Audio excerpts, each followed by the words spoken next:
Hola de nuevo a todos y bienvenidos a Radio ENAP Sport. Hoy tenemos a una persona muy especial, una triatleta profesional y además es nutricionista. Y bueno, voy a dejar que se presente ella personalmente. Buenas tardes, Tamar. ¿Cómo estás hoy? Buenas tardes, Vanessa. Encantada de saludarte a ti y a tu audiencia. Es un placer Eh, tenerte aquí con nosotros. Muchas gracias. Sí, yo me dedico eso un poco al mundo de la nutrición y del entrenamiento, especializado en deportes de resistencia, patologías metabólicas y salud digestiva. Muy bien, súper interesante, así que vamos a tener una charla muy enriquecedora esta tarde. Bueno, pues si ya nos has dicho quién eres y a qué te dedicas, nos gustaría saber la primera pregunta: ¿por qué haces lo que haces actualmente? ¿Por qué hago lo que hago? Sí. Bueno, a ver, yo creo que definitivamente mi vocación estaba ligada al deporte porque llevo haciendo deporte profesional o semiprofesional desde que tengo 7 años en diferentes deportes. Ujú. Y al llegar al deporte de resistencia, como es el triatlón, en mi caso, pues larga distancia, empecé a sufrir una serie de patologías digestivas y sin saber muy bien por qué, empezó un periplo de acciones por mi parte, como esto, dejo de comer lo otro y demás, hasta que al final por fin di con la tecla, descubrí que era este gran mundo de la microbiota intestinal y la salud digestiva y cómo podía mejorarla. Y eso lo empecé a aplicar en deportista, que era mi sector, hasta que finalmente me tuve que especializar también en salud digestiva, ya que cada vez me llegaba mayor cantidad de volumen de personas que no eran deportistas, pero tenían serios problemas digestivos. Ujú. Y claro, me encontraba un poco en empatía porque yo lo había sufrido y quería ayudarles a solucionar todo esto. Muy bien, muy interesante. O sea que básicamente por solucionar tu problema y has terminado solucionándoles los problemas digestivos a la gente. Perfecto. Y si tuvieras que describir qué es la microbiota y tips para ayudar a la gente muy generales, en principio, como 3, 4 tips para que mejoren su microbiota, ¿qué dirías? Bueno, la microbiota, lo primero que tendremos que entender es que no es algo estático, sino es dinámico y va modulando mucho esos filos de bacterias diferentes que tenemos a nivel intestinal, que además el tubo digestivo tenemos que entender que no solo son los intestinos, sino que empieza en la boca. En la boca también hay unas complicaciones de disbiosis que se producen a veces por todas las bacterias que incluso llegan a proliferar por el tubo digestivo cuando hay un descanso digestivo. Ujú. Y eso va modulando y cambiando, pues según tus hábitos de vida, según tu alimentación. Vamos a decirlo de manera muy coloquial, proliferan unas bacterias más buenas o proliferan unas bacterias menos buenas. Pero realmente nunca nos interesa un desbalance, ni a favor de las buenas ni a favor de las malas, sino un equilibrio. ¿Qué pasa? Que por la forma actual que tenemos de comer y los hábitos de vida que tenemos en la sociedad moderna, es muy normal que se produzca ese desbalance. Es simple, cosas tan simples como cenar tarde desbalancea nuestro metabolismo y con ello, por ende, nuestra colonización de bacterias. Comer alto en procesados, los procesados son, no solo es la bollería, es la harina, es el pan, es la pasta, es alimentación cargada en gluten, etc, etc, incluso en algún tipo de oxalatos o lectinas provenientes de origen vegetal. Y todo esto empieza a crear una serie de círculo vicioso que termina muchas veces en el desarrollo de disbiosis, permeabilidad intestinal, inclusive enfermedades autoinmunes. De hecho, al Alzheimer se le conoce ya hoy en día como diabetes tipo 3 por la conexión tan potente que tiene con la microbiota intestinal. Y si tuviera que dar tip a una persona para mejorar su microbiota a modo general, General. digamos, sí, sería eliminar urgentemente los procesados de tu alimentación, pero urgentemente, y ahora vendrá luego la pregunta del millón, pero si no como carbohidratos, ¿cómo voy a obtener energía, no? Correcto.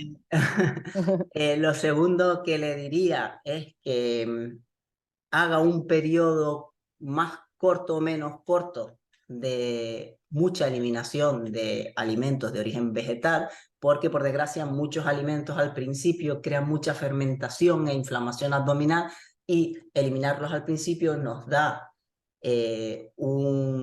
nos ayuda a rebajar el sistema nervioso central, que muchas veces está muy estimulado e hiperactivado por esta microbiota que está desequilibrada.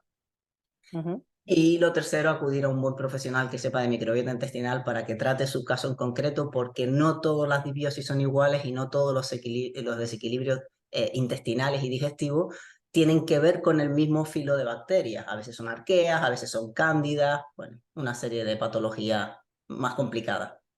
Muy bien, perfecto. ¿Crees que las enfermedades inflamatorias de hoy en día tienen mucho que ver con la microbiota? Por supuesto, 100% seguro, segurísimo. Todo está relacionado y el comienzo de cualquier enfermedad autoinmune o de origen inflamatorio, de hecho la famosa inflamación sistémica de bajo grado que se escucha tanto hoy en día, está totalmente relacionado con la microbiota intestinal. Ujú. Súper interesante. Y cuando tú empezaste a sentir estos efectos en ti misma, ¿bajaste de rendimiento en tu deporte? ¿Te sentías mal para entrenar o para competir? Es decir, ¿cómo crees que esto fue un punto de inflexión en tu vida como deportista? Sí, a ver, lo que a mí me pasó fue lo siguiente, ¿no? Yo me daba cuenta que cada vez que llevaba una prueba deportiva, a mí yo llegaba un momento que se me atascaba el estómago, no era capaz de ingerir alimentos porque tenía como una especie de bola y de inflamación abdominal, mucho alimento y líquido retenido en el abdomen que ni bajaba ni subía, digamos, se quedaba ahí, ¿no? Y me creaba un malestar. Eso se fue complicando de tal manera que a veces terminaba las pruebas vomitando, a veces con muchas ganas de ir al baño.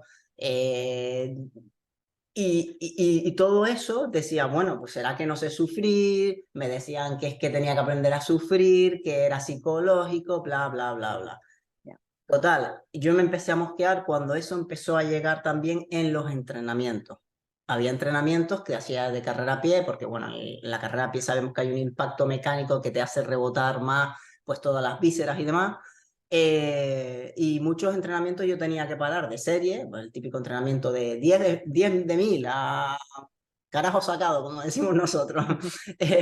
Pues muchas veces paraba a mitad del entrenamiento y tenía que vomitar, que muchas veces ni siquiera eran vómitos, sino eran reflujos, bilis, eructos, ganas de ir al baño pero luego no iba. Y luego ya encima llegó un periodo en el que yo desayunaba la famosa avena que tan sana es para los deportistas, y todas las mañanas tenía diarreas, diarreas, diarreas antes de ir a entrenar. Entonces, claro, yo decía, bueno, será porque entreno 20 horas a la semana, será porque estoy deshidratada, será porque no sé qué, pero no ataba o hilaba que todo venía de una microbiota intestinal totalmente destrozada y destruida. Ya.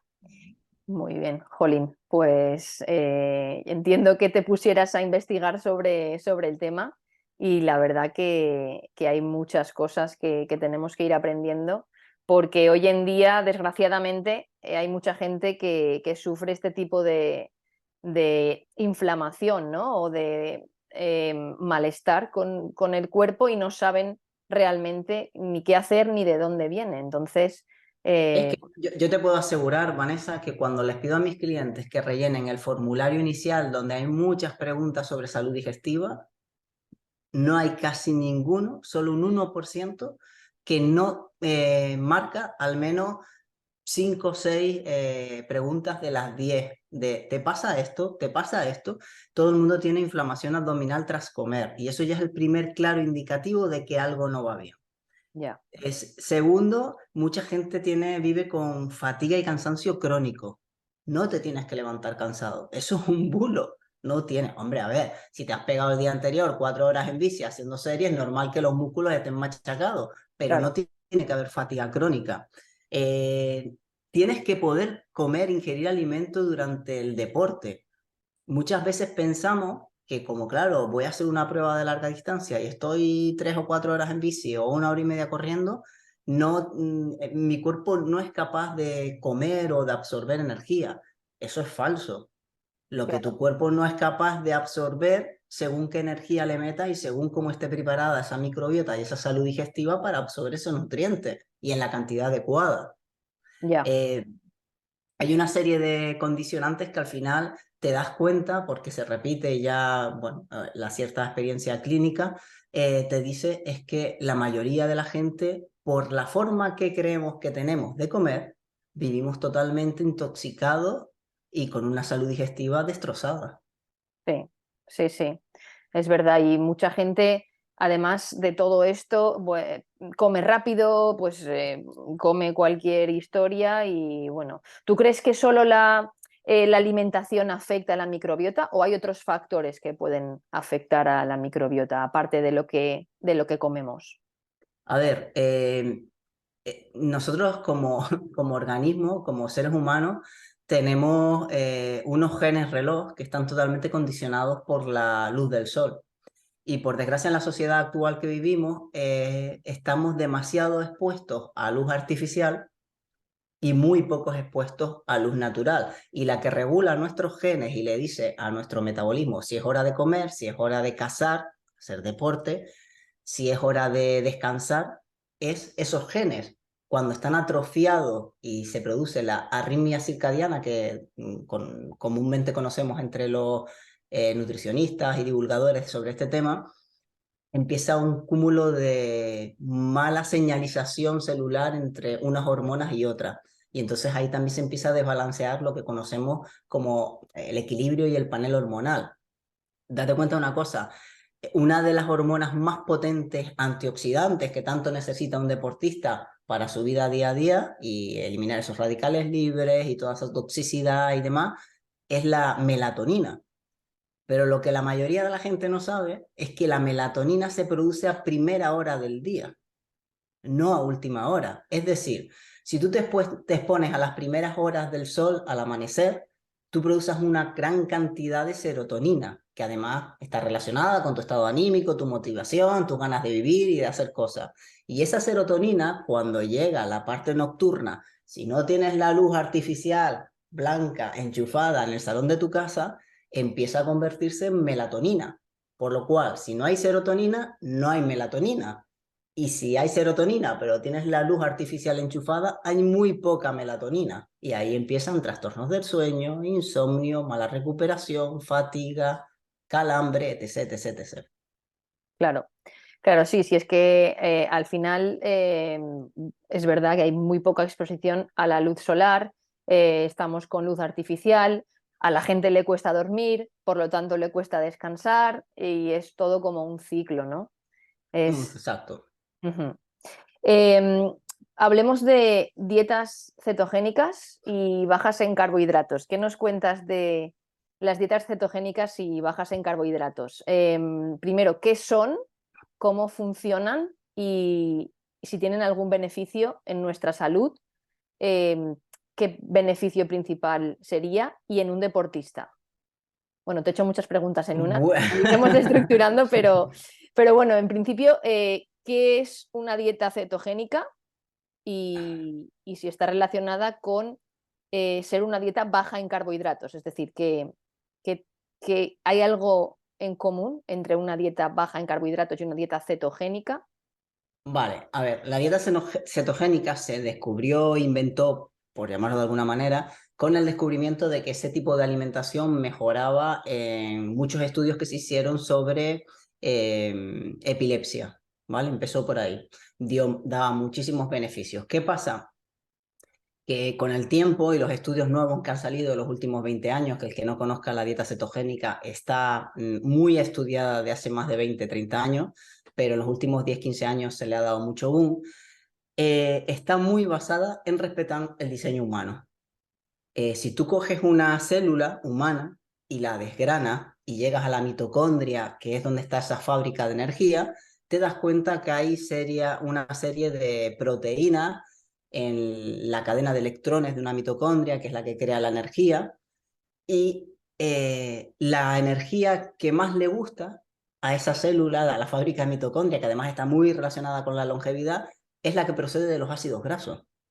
Porque realmente, si miramos a nivel microscópico, todas las membranas celulares de todas nuestras células están creadas de fosfolípidos, que son ácidos grasos. Partiendo de esa base de que el ser humano está creado a través de fosfolípidos y no de carbohidratos, ya dice mucho de todo esto, ¿no? Entonces, ¿qué pasa? Que la proteína animal es la más rica en densidad nutricional, tiene muchísima calidad de aminoácidos, muchísimos nutrientes, no provoca inflamación. Por eso la quieren quitar ahora con todo este tinglado sintético de carne sintética, la quieren quitar porque a esas industrias o a esas, vamos a llamarlas, entidades oficiales no les interesa que estés sano. Las cosas como son, eso no produce dinero. Entonces, que la carne pues ha llegado un momento que se ha adulterado y base a esa premisa se han escudado para decir que la carne no es buena. Pero la carne de origen animal, pescado, carne, huevo, marisco, todo este tipo de alimentos provenientes de origen animal, tiene una densidad nutricional que jamás va a poder tener la de origen vegetal.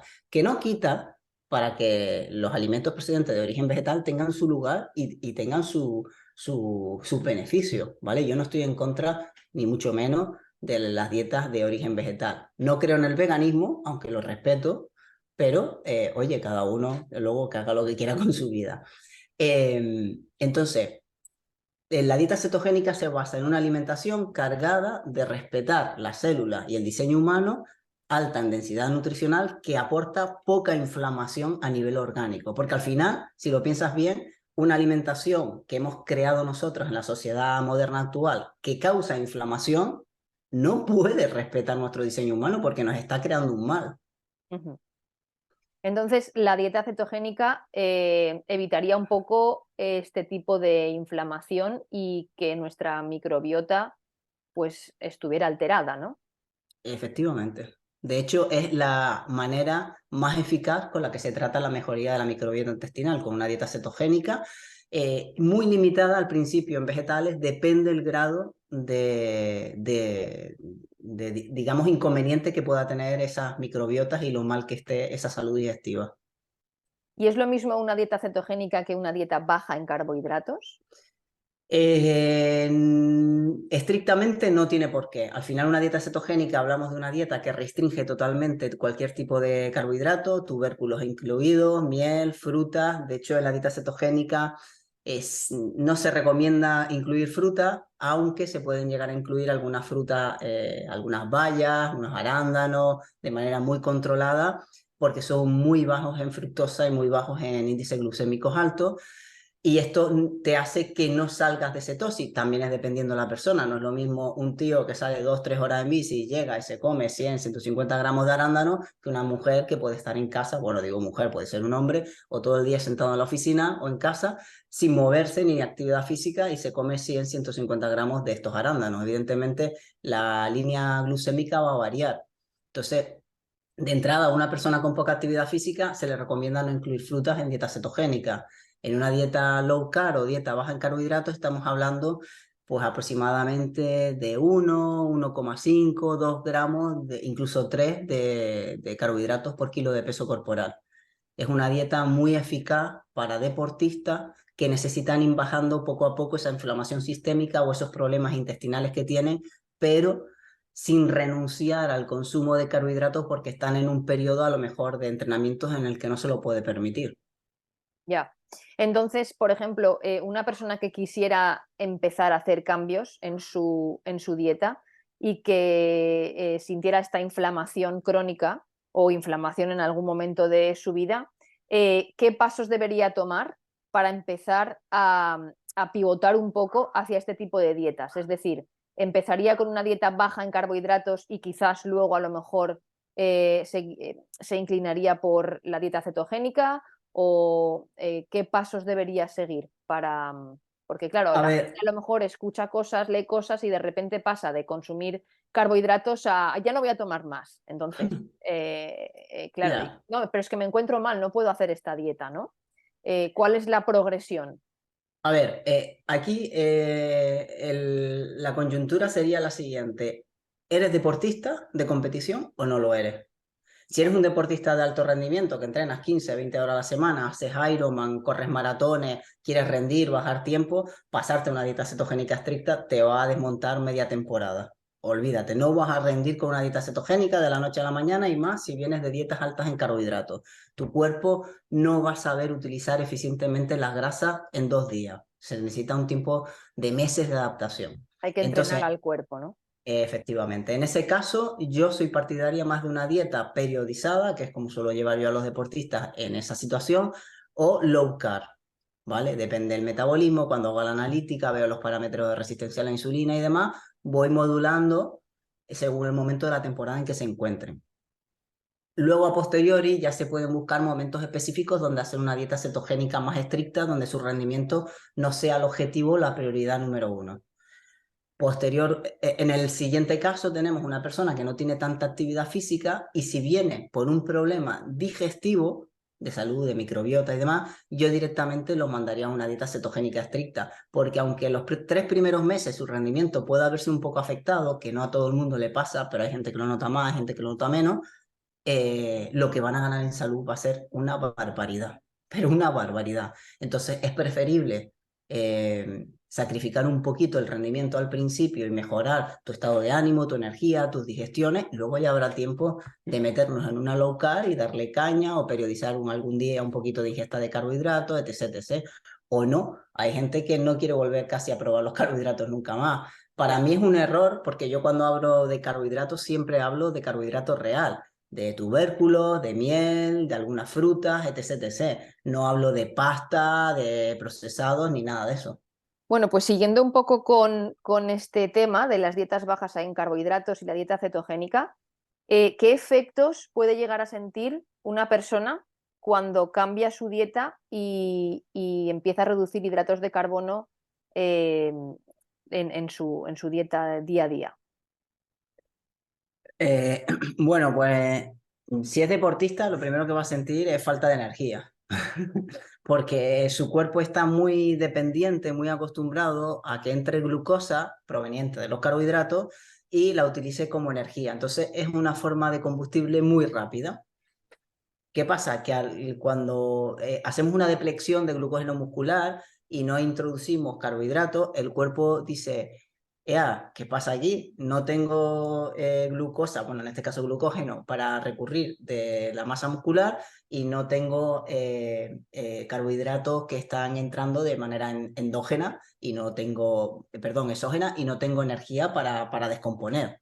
Entonces, claro, él se busca las maneras de utilizar otra fuente de energía, porque recordemos que tenemos dos macronutrientes que son energéticos, el carbohidrato y la grasa. Pues empieza a utilizar los adipocitos que encuentra por tu organismo y los coge y los empieza a descomponer, que no son más que las células de grasas que tenemos a nivel corporal todo el mundo, porque todo el mundo, por muy porcentaje bajo de grasa que tiene grasa para correr 20 maratones seguidos, ¿vale? Entonces, empieza a descomponerlo y a crear una nueva sustancia química que se llama cuerpos cetónicos. Esos cuerpos cetónicos hacen de neuroprotectores a muchos niveles. Tiene una implicación el beta-hidroxibutirato muy significativo en la microbiota intestinal, por algo será. Tiene un beneficio que es protector de la masa muscular para que no se catabolice, como no hay entrada de carbohidratos, él busca la manera de proteger tu masa muscular y que no se utilice esos aminoácidos, esos péptidos como energía, sino que quedan protegidos porque el cuerpo necesita luego la proteína y los aminoácidos para muchísimas funciones, no solo para la masa muscular. Y además se ha descubierto también que es neuroprotector. O sea, que eso de que se necesita carbohidratos o glucosa para todas las funciones Cerebrales. neuroprotectoras cerebrales es falso. El cuerpo es capaz de producir glucosa a través de sustratos no glucídicos. ¿Eso qué quiere decir? Que el cuerpo es capaz de producir glucosa sin la presencia de carbohidratos de forma exógena. Entonces ahí se caen abajo todas las teorías de los que defienden los carbohidratos son necesarios, sin carbohidratos no tenemos energía, falso. Lo que pasa es que es una manera costosa de cambiar el punto de inflexión energético del organismo porque es un mecanismo que tenemos desde hace miles y miles de años que nos ayudó y nos salvó la vida para poder evolucionar y llegar hasta ahora donde estábamos mucho tiempo sin comer, donde solo conseguíamos algunas bayas o eh, cazábamos y comíamos de origen animal y eso nos sirvió para poder aguantar mucho tiempo sin la presencia de carbohidratos. De hecho, ancestralmente comíamos carbohidratos cuando había mejor tiempo, épocas de verano y había alguna fruta y demás, pero normalmente no se comía fruta y mucho menos se abría la nevera y había galletas Oreo, ¿sabes? Claro, Entonces, claro, entonces claro. ahí es donde está el punto de inflexión que al principio al cuerpo le cuesta y tus sensaciones son de cansancio, de fatiga, pues, ¿qué te puedo decir? Que te falta chispa en los entrenamientos, que tienes las patas duras y demás. También es verdad que en este caso se va a eliminar se va a excretar muchísimo líquido fuera, porque cuando nosotros retenemos esa glucosa que proviene del carbohidrato y la almacenamos en forma de glucógeno, necesitamos por cada molécula que vamos a almacenar como unas 3 moléculas de agua.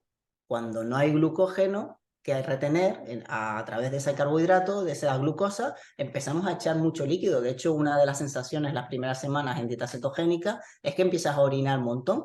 Joder, si es que parezco mi abuela, voy al baño cada 5 minutos, pues estás excretando. Y en esa excreción de líquido se van muchos minerales, sin querer.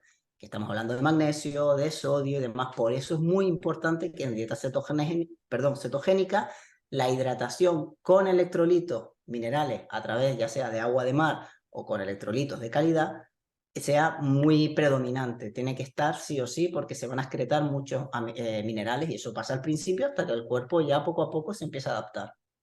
Claro, muy bien, esto es súper potente, esta información, porque, bueno, si alguien ha empezado quizás a hacer este tipo de dietas, a lo mejor ha decidido abandonar pronto porque ha empezado a notar pues este tipo de efectos o quizás a lo mejor hasta dolores de cabeza, ¿no? De la misma Sí. deshidratación, por ejemplo.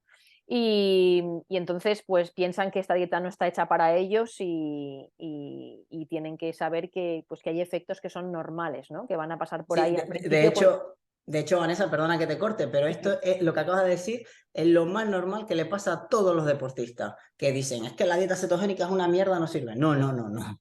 La dieta cetogénica es brutal y te ayuda a cambiar tu forma de obtener energía brutal, porque yo lo que digo siempre es, sí, los carbohidratos es energía rápida, explosiva, se tienen que utilizar en momentos puntuales. Yo no estoy en contra de los carbohidratos y nunca los he estado.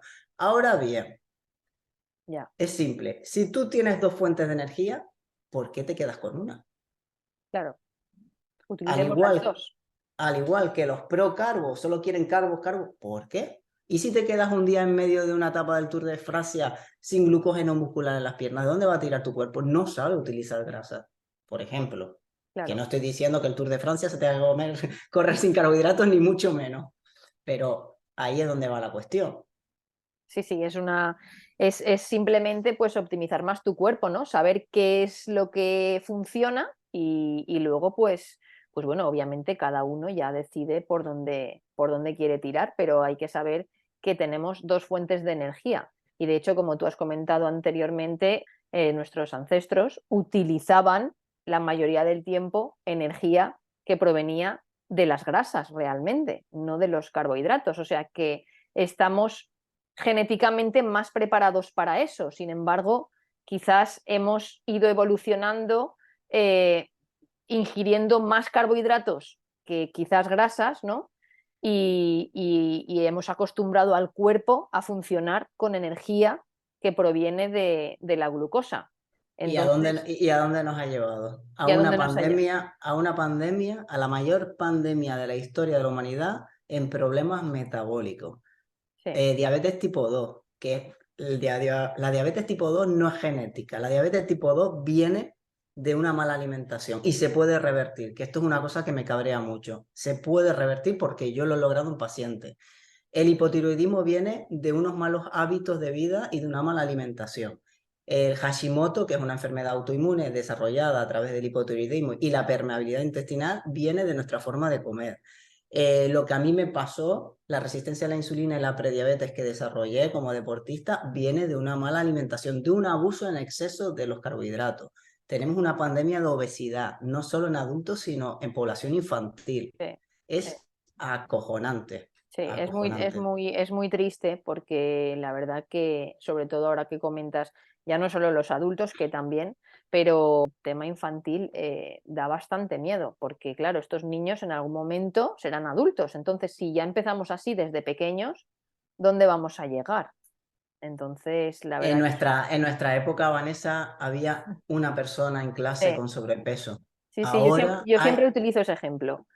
Ahora hay una persona delgada por clase, te lo digo, que he dado muchas charlas en colegios de gente de edad y el año pasado, de hecho, estuve trabajando con una escuela de triatlón de niños pequeños y es asustante, asusta.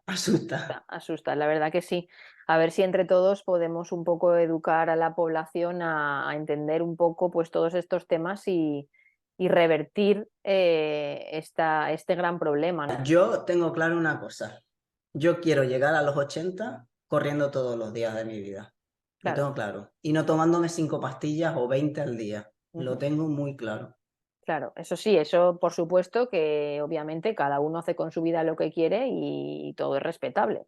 Pero bueno, no está de más saber las herramientas que tenemos para poder mejorar nuestros hábitos y nuestra salud, nuestra vida en general. Luego ya, pues cada uno, obviamente, que decida por qué camino quiere seguir, ¿no? Y hablando de todo esto, de tema nutricional, ¿qué me cuentas del ayuno intermitente? ¿Qué es el ayuno intermitente? ¿Y es posible utilizar ayuno intermitente en atletas que estén compitiendo? Hombre, a ver si así te respondo a la pregunta. Todos mis deportistas corren en ayunas, todos, todos. Corren, La may- compiten, quieres decir. compiten carreras, competiciones, medio Ironman, lo que sea. Yo siempre les doy la opción según sensaciones, según pues el tiempo que llevan trabajando conmigo, la tranquilidad mental que les puede dar saber que han desayunado o no, pero la gran mayoría con el tiempo, todos terminan compitiendo con un bullet coffee, que simplemente es un café añadiéndole un poco bueno, de grasa de cadena media que tienen mucha más rápida luego conversión en energía.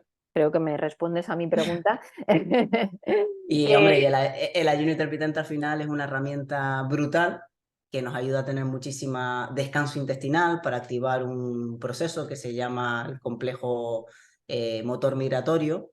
Y es un complejo, igual que antes hablábamos, que tenemos ancestralmente, donde cuando estamos un periodo de tiempo sin comer, aproximadamente más de 18 horas, hay unos tíos que se encargan de salir a nivel intestinal y limpiar todos los desechos que quedan ahí. Desechos pueden ser partículas de alimentos que no se han digerido bien y se han fermentado y las bacterias están empezando a crear esa fermentación que crea luego problemas de gases, etc., etc., ¿no? Putrefacción, hablando mal y pronto.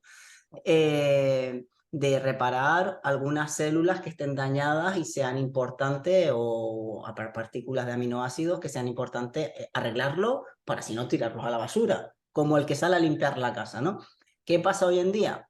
Que con estas recomendaciones oficiales tan profesionales de comer cada 3 horas y 5 veces al día, no damos tiempo a que ese complejo tan ancestral y tan innato que tenemos en nuestros genes salga a funcionar. Y de ahí empiezan con la larga muchos problemas de enfermedades autoinmunes, porque cuando aparece la permeabilidad intestinal, por esos agujeritos que se crean directos a la sangre, en los intestinos, ¿qué va a colarse? Los desechos. Y cuando empieza a haber desechos en la sangre, la toxicidad sube y la enfermedad autoinmune está a la orden del día. Entonces, ¿recomendarías hacer ayuno, practicar el ayuno intermitente o un poco pues tantearlo y empezar con el ayuno intermitente para aquellos que tengan problemas de salud? ¿O para mejorar la salud? Eh, Mejor dicho, para mejorar la salud. Cualquier ser humano debería ayunar 12 horas. Dejo de comer a las 9 de la noche y no como hasta el día siguiente a las 9 de la mañana, lo más normal del mundo. Ningún ser humano debería no cumplir esa norma. Ahora bien, ayunar más o menos horas va a depender de tu contexto, de las horas que entrenas, del tipo de patología o enfermedad que tienes. Porque sí es verdad que con esta moda de la dieta cetogénica y los proketos y los machitos, como digo yo, nadie me entienda mal por la palabra, yo ayuno 20 horas y hago un entrenamiento espartano de 2 horas y como una vez al día. Vale, perfecto. Y luego te hago una analítica y tu cortisol se ha disparado, tu testosterona está empezando a bajar y tu desequilibrio hormonal está por los suelos. Ya, Entonces, es importante que todo lo hagamos con cierta lógica, porque tú no vas a comer en una caverna por la noche a la luz de las velas, con la luz de la luna, ni no, vas a llegar a casa, vas a encender la luz, ¡pum! Estresor. Sales de casa, en el semáforo de la esquina te pitan, estresor. Llegas al trabajo, tu jefe, estresor. Los niños, estresor. Entonces vivimos ante una cantidad de estresores que elevan mucho el cortisol de manera crónica que antes no teníamos. Entonces tenemos que modular un poquito las salvajadas que muchas veces hacen. Yo he tenido deportistas que hacen ayuno, yo te digo, de 20 horas todos los días, entrenando triatlón, Ironman y demás, y le he dicho, ya. ahora tienes que estar un mes metiendo algo de carbohidratos, no ayunando, haciendo solo 12 horas de ayuno, comiendo 3 veces al día y relajándote un poco porque te va a dar a la patata, ¿no? Entonces, Claro, yo creo que hay que encontrar el equilibrio. claro. Evidentemente, ayunar es una herramienta brutal para mejorar patologías metabólicas y sobre todo las relacionadas con la salud digestiva y la resistencia a la insulina o la diabetes. Claro, sí, como dices tú, hay que encontrar el equilibrio, ¿no? Y ver en qué momento pues, empezar a ayunar dependiendo del tipo de vida que sigas. Tampoco podemos ir de 0 a 100 porque luego nos vamos a encontrar con problemas. Muy bien, y entonces hemos estado hablando de triatlón, que eres triatleta, haces triatlones de larga distancia.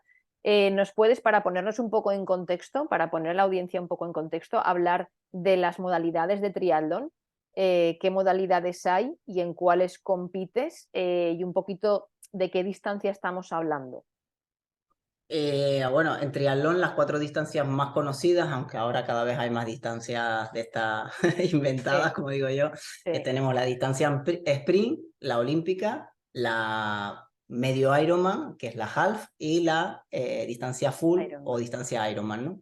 Bueno, Ironman es la franquicia, pero hablamos de la franquicia cuando hablamos de esas distancias. Cuando hablamos de triatlón de sprint corto o el olímpico que vemos en la tele, estamos hablando de 750 metros nadando o 1500 metros nadando. 20 kilómetros en bici o 40 en bici y 5 kilómetros corriendo o 10 kilómetros corriendo. Serían las más pequeñas, la sprint y la olímpica. Luego ya pasamos a las distancias largas. Yo te voy a hablar de la distancia más larga y el half obviamente es la mitad de todo eso. La Correcto. distancia más larga o más conocida como distancia Ironman es la que se nada 3 kilómetros 800 en el mar, 180 kilómetros en bici y al final una maratón corriendo. Claro, estamos hablando de muchísima distancia y estamos diciendo que este tipo de competiciones se pueden hacer en ayunas. Yo la he hecho en ayunas con un bullet coffee. Sales con un bullet coffee. eh, es que al final, si por logística el día antes no puedes cenar antes de las 7, las 8 y te levantas a las 4 de la mañana. Ya, Y luego tenemos que entender otra cosa. Si tienes flexibilidad metabólica, no te hace falta comer. Si estás acostumbrado a no tener alimento en el tubo digestivo, tenemos que tener en cuenta que cuando practicamos deporte, el flujo de sangre en los intestinos se limita, se hace más chiquitito porque el cuerpo interpreta que toda la sangre tiene que ir al músculo, que es lo que está trabajando, no tiene que estar haciendo una digestión. O sea, el cuerpo ya nos está diciendo lo que es importante en cada momento, ¿no? Entonces, yo con mis deportistas lo que trabajo es empezar a hidratarse previa a la competición con una serie de mezclas en los bidones y en cuanto se sale de la natación, empezar a ingerir alimentos. Y eso se entrena, evidentemente, no claro. que nadie vaya a hacerlo sin entrenarlo, por Dios. Esto es muy importante y queremos dejarlo claro. Necesitas un buen entrenamiento y estar muy bien asesorado por profesionales para poder hacer esto.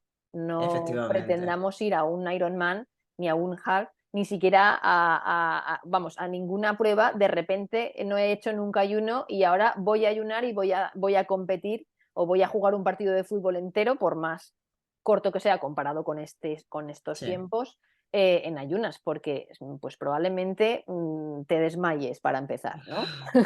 Sí, sí, sí, sí. A ver, yo la recomendación que le daría a todo el mundo que empezara con entrenamientos cortos y suaves. Claro, Por ejemplo, quiero empezar a entrenar en ayuna y te lo puedes permitir, o entre semana por tu trabajo no puedes entrenar en ayuna. Oye, entrena el fin de semana, sales 2 horitas el primer día en bici suave, vas tanteando, media horita corriendo, vas subiendo poco a poco el volumen, hidrátate bien. Y bueno, luego poco a poco, cuando ya te sientes seguro, pues dices, bueno, voy a hacer unos cambios de ritmo hoy. Y el cuerpo poco a poco comienza se a va producir, adaptando. claro, empieza a producir glucosa a través de otros sustratos energéticos, siempre y cuando la noche anterior no te hayas pegado una pizza, un helado, una galleta, porque entonces el glucógeno muscular está ahí, evidentemente. Claro, y esto es un poco de lo que me gustaría hablar ahora, porque hemos hablado de las dietas bajas en carbohidratos, las dietas cetogénicas, que se puede entrenar, se puede competir con este tipo de dieta y siguiendo estos planes nutricionales.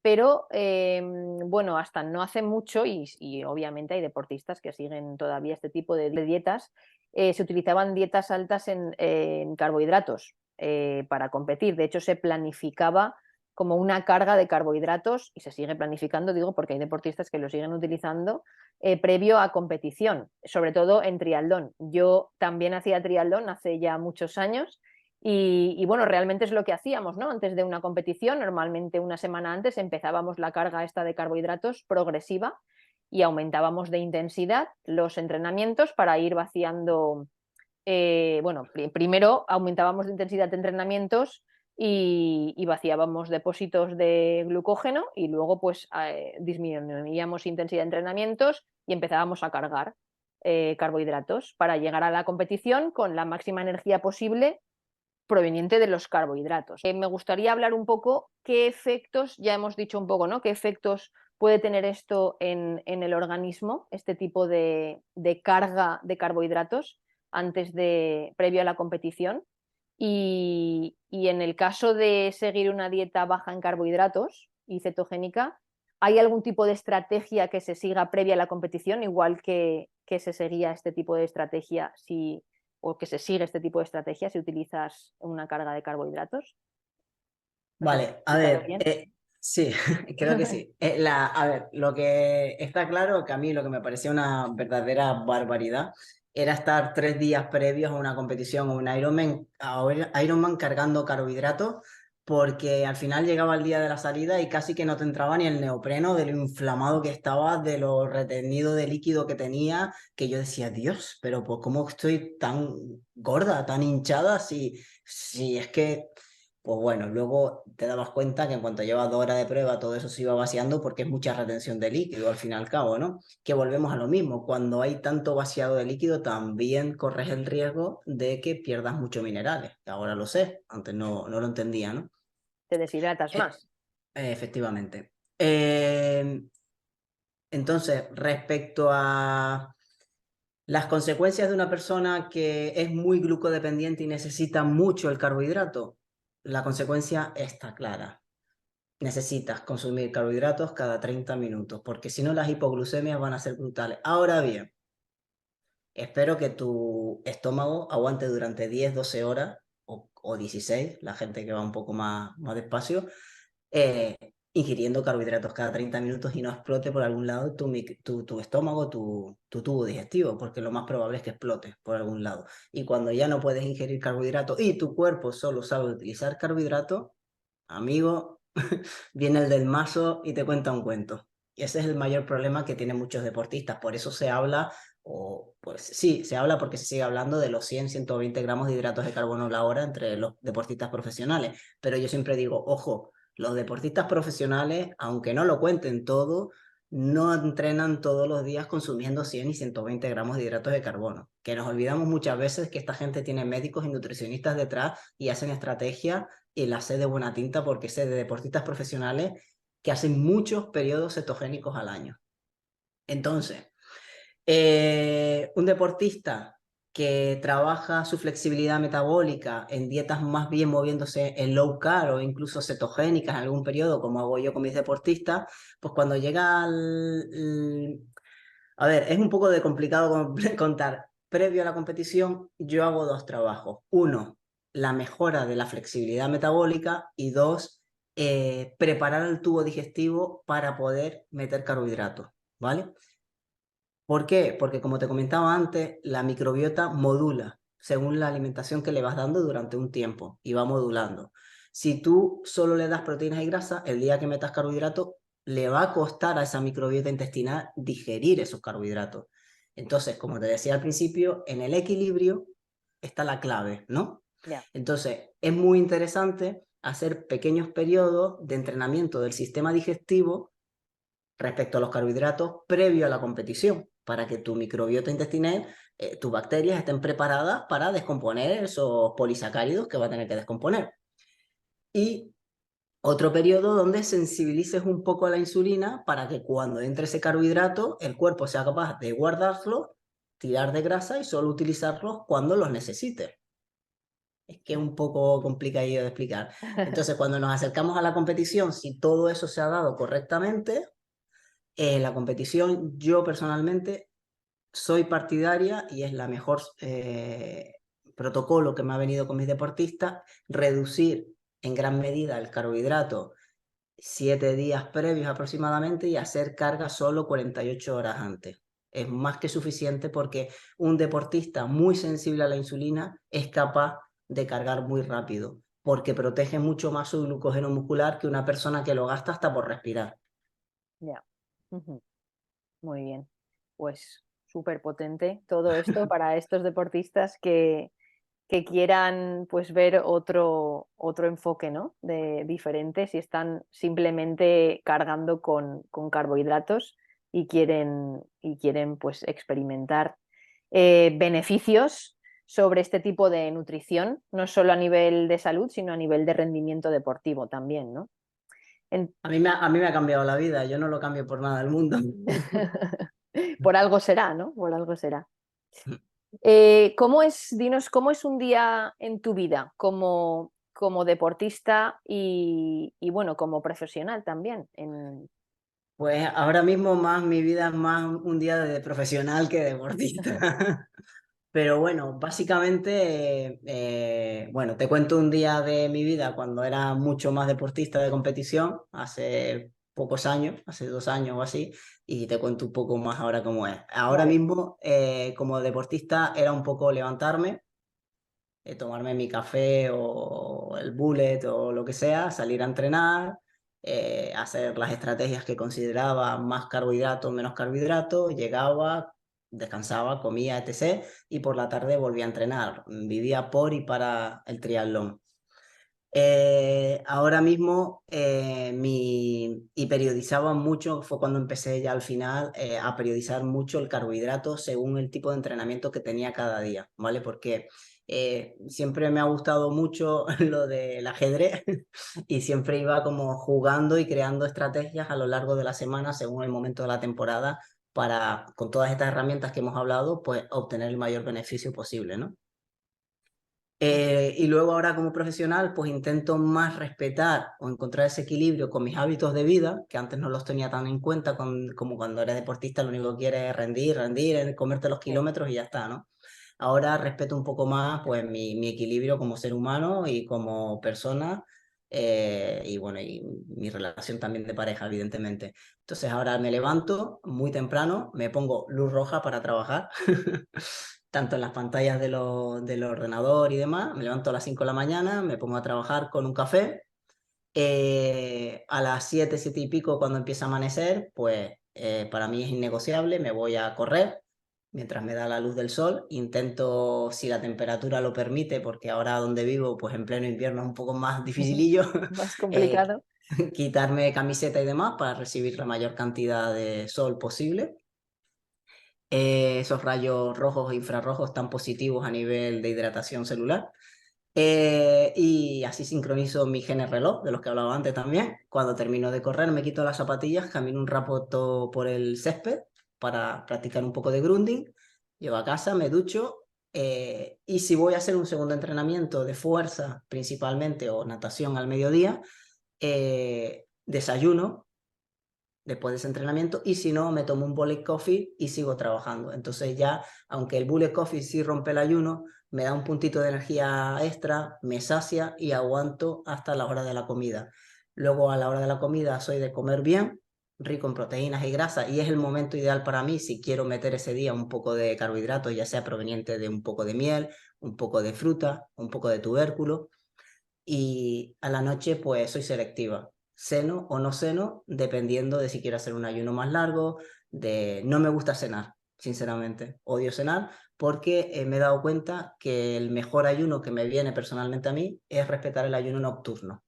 Tiene unos beneficios muy poderosos en cuanto a la producción de, como te comentaba antes, de melatonina, de tal, y soy de las de no cenar. Entonces, si he desayunado a media mañana y he comido a las 4 de la tarde, muchas veces me sobra cenar. Muy bien. Y, por ejemplo, en una de tus comidas, bien sea la comida o en el caso de que cenes, ¿cómo sería el menú? ¿Nos puedes decir, por ejemplo, no sé, una comida? Pues, por ejemplo, una comida del mediodía, si es después de entrenar en carrera y gimnasio, por ejemplo, Sí. que estoy ahí ahora trabajando mucho trabajo de fuerza en el gimnasio, pues aprovecho que es un momento donde ahí sí interesa activar un poquito esa vía metabólica que es la mTOR de la síntesis proteica, a ver si me crece un poco el brazo. Y ahí sí aprovecho y meto un poquito de tubérculo, alguna fruta. Me encanta, es uno de mis vicios, el boniato con un poquito de miel y canela. Y proteína, si meto carbohidrato, principalmente meto proteína de origen animal, ya sea pescado, ya sea carne, ya sea pollo. Intento que sea baja en grasa si la junto con el carbohidrato. Eso es otra historia que da para otro podcast.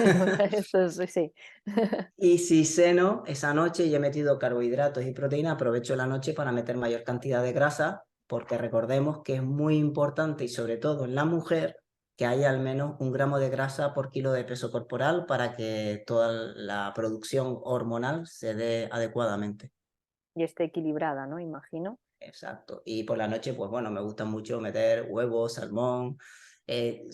No me gusta abusar demasiado de la grasa, y sí me gusta elegir alimentos ricos en grasa, porque por ejemplo el pescado, el huevo, demás, tienen mayor cantidad de omega 3, y muchas veces cuando la gente empieza en dieta cetogénica, que me llegan a mí con unos perfiles de colesterol disparados, que no pasa nada.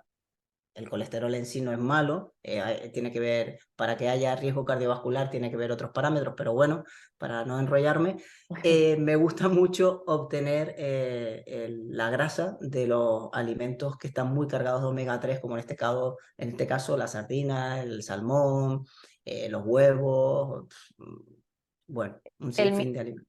el mito de solo un huevo a la semana, ¿crees que ha caído ya? Espero que sí, porque yo me como 5 o 6 al día y estoy viva y tengo el mejor perfil de analítica de mi vida, vamos. O sea, que ya la gente puede empezar a comer huevos a diario. Hombre, es una Bueno, yo, estupidez. yo es que recuerdo, ¿no? Cuando éramos pues pequeños, los padres siempre se preocupaban, no, esta semana ya hemos comido huevo, ya no toca, hasta la semana que viene, ¿no? Entonces, Mira, nutricionalmente, ¿qué poder tiene el huevo? seguramente nos vamos a extender más de la cuenta, pero te lo voy a contar.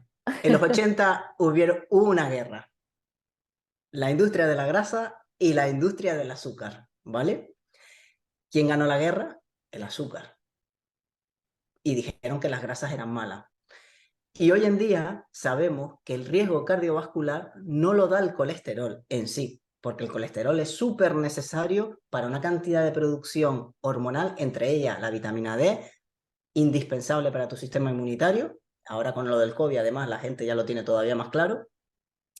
Eh, entonces, ¿quién provoca el riesgo cardiovascular? La resistencia a la insulina. Cuando tú tienes una lipoproteína viajando por tu sangre y se encuentra con muchas moléculas de glucosa provocada por una resistencia a la insulina, porque tu cuerpo no es capaz de eliminarla del torrente sanguíneo, esas moléculas de glucosa se encuentran con una lipoproteína, se adhieren a ella y cambian su estructura. Eso se llama glicación. Y eso sí que es peligroso para que atraviese el endotelio de tus arterias y te provoque la famosa placa. Entonces, ¿el colesterol en sí provoca riesgo cardiovascular? No, es el azúcar. es el Ya, azúcar. muy De hecho, potente. conozco gente con 380 y 400 de colesterol que tiene las arterias más limpias que tú y que yo, seguramente. Esto es muy potente. Ujú. Esto es muy interesante y es lo que a la industria no le interesa que sepamos, porque las estatinas producen muchos millones de euros y dólares al año. Esto da para otra horita más. Entonces, No, que nos censuran, déjalo.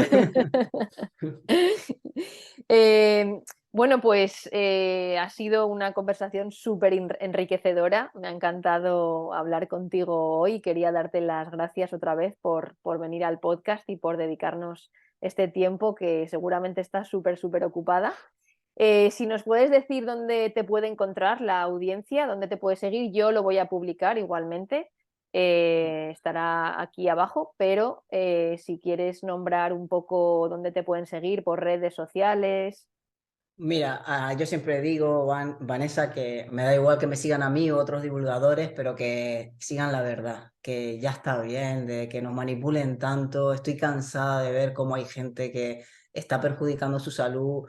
Estoy cansada de ver cómo gente que me viene con diabetes tipo 2, hipotiroidismo, revierten sus enfermedades con la alimentación y cambios de hábitos de vida, y dejan la medicación que le han dicho que es de por vida. Estoy cansada de todas estas cosas que, ojo, insisto, no es una crítica hacia los médicos. Cada uno hace su trabajo lo mejor que puede y como sabe. Es una cuestión de actualización de todo lo que es el sistema sanitario en España y en el mundo y los intereses que hay detrás, económicos, farmacéuticos, etc., donde no podemos entrar. Entonces, a mí personalmente, si alguien me quiere seguir, pues bueno, me puede seguir en Instagram, en YouTube, en Facebook, la verdad es que lo tengo un poco abandonadillo, pero bueno, mi red social en Instagram, que es la más potente y la que más utilizo, se llama Tamar González TR, Lo y bueno, dejaremos aquí abajo. ahí intento divulgar todo lo que puedo sobre, por un lado, un poquito salud digestiva y por otro lado, rendimiento deportivo. Muy bien, pues bueno, y antes de despedirnos, Tamar, ¿hay algún proyecto en el que estés trabajando actualmente que quieres o puedes compartir? A ver, a ver, tengo varias cosas en entremano. Unas son investigaciones personales que hago con algunos deportistas de medición de parámetros, que son muy interesantes porque nos van arrojando todavía mucha más luz a todo esto, medidores de glucosa, medidores de lactato, bueno, niveles de oxidación de ácidos grasos, metabólicos, según el tipo de vatios que se mueven en bici o corriendo y demás. Eso es un poco más de friki a nivel rendimiento deportivo. Sí, Y más luego sí que técnico. estoy, sí, y luego sí que estoy trabajando en algunas guías o protocolos que me gustaría poder llegar a compartir porque no puedo contestar a todo el mundo, Vanessa, no puedo coger a todos los clientes, a veces tengo hasta listas de espera. Entonces, quiero de alguna manera aportar algo, ah, de alguna manera, para que la gente que realmente quiere entender un poco más todo esto y que se lo expliquen con palabras muy coloquiales, como me hubiera gustado que me lo explicaran a mí, porque tanto tecnicismo al final, yo creo que la gente de a pie es como, sí, vale, que me hablas de enzimas y de proteínas y de ARN nuclear, ¿qué me estás contando? La gente lo que quiere es que le digas lo que tiene que saber y ya Y está. clarito, sí, sí. Y yo me suelo guiar mucho por eso, ¿sabes? Voy más a tiro hecho y bueno, estoy intentando crear cosas para ver si en los próximos 3 meses, y si no, como muy tarde a principio de año, puedo empezar a quien lo quiera consumir, que lo consuma.